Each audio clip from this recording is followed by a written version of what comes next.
Hola, buenos días.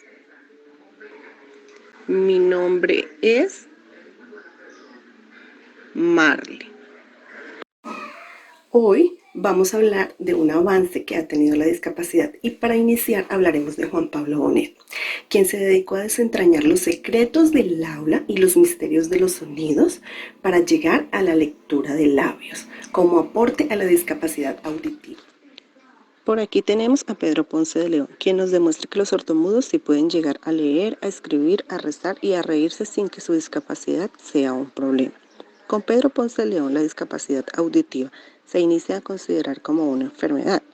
También se da la primera revolución en salud mental y se inicia la educación especial a través de un método revolucionario, la sordomudística.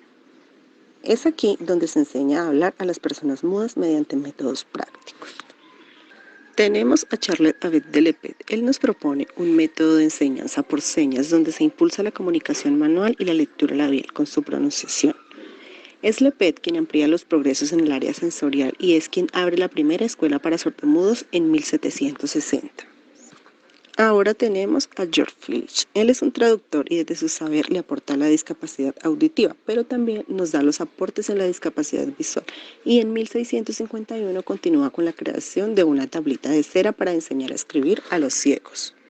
Él es Valentín y en 1874 nos sorprende con la escritura en letras romanas en alto relieve, para que las personas invidentes logren leer y aprender a tocar música de esta manera, acompañados de unos caracteres en alto relieve para matemáticas.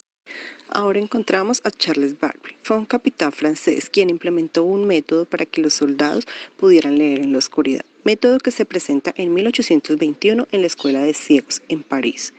En la escuela se encontraba estudiando Louis Braille. Braille es un ciego de nacimiento, quien al escuchar el método que presenta Charles Barry, decide analizarlo y trabajar sobre él. Posteriormente, y junto a los avances, Braille lo presenta 8 años después como su nuevo método en 1829 en la misma escuela de ciegos en París. En 1952, Louis Braille presenta su primera obra basada en la enseñanza de lectoescritura, música y canto para invidentes. Posteriormente, en 1837, se da un aporte muy importante en la educación especial con la presentación de la segunda obra de Braille. Aquí vemos que el alfabeto Braille está representado por una combinación de puntos mediante 2 columnas con 3 filas cada una. Las primeras 10 letras del abecedario de Braille tienen una función doble porque también representan los números del 0 al 9.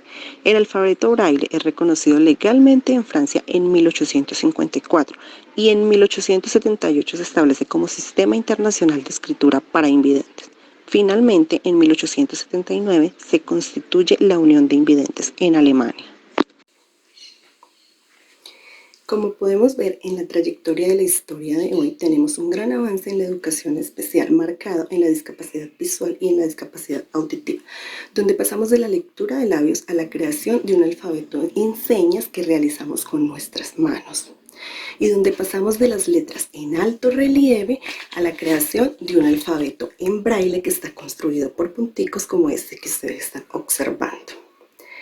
Eso fue todo por hoy. Me despido, no sin antes dejándoles la invitación para que por autonomía aprendamos este lenguaje de señas y este lenguaje en braille, para que veamos una forma más fácil de comunicarnos y más adecuada con las personas que están a nuestro alrededor y que presentan esta discapacidad.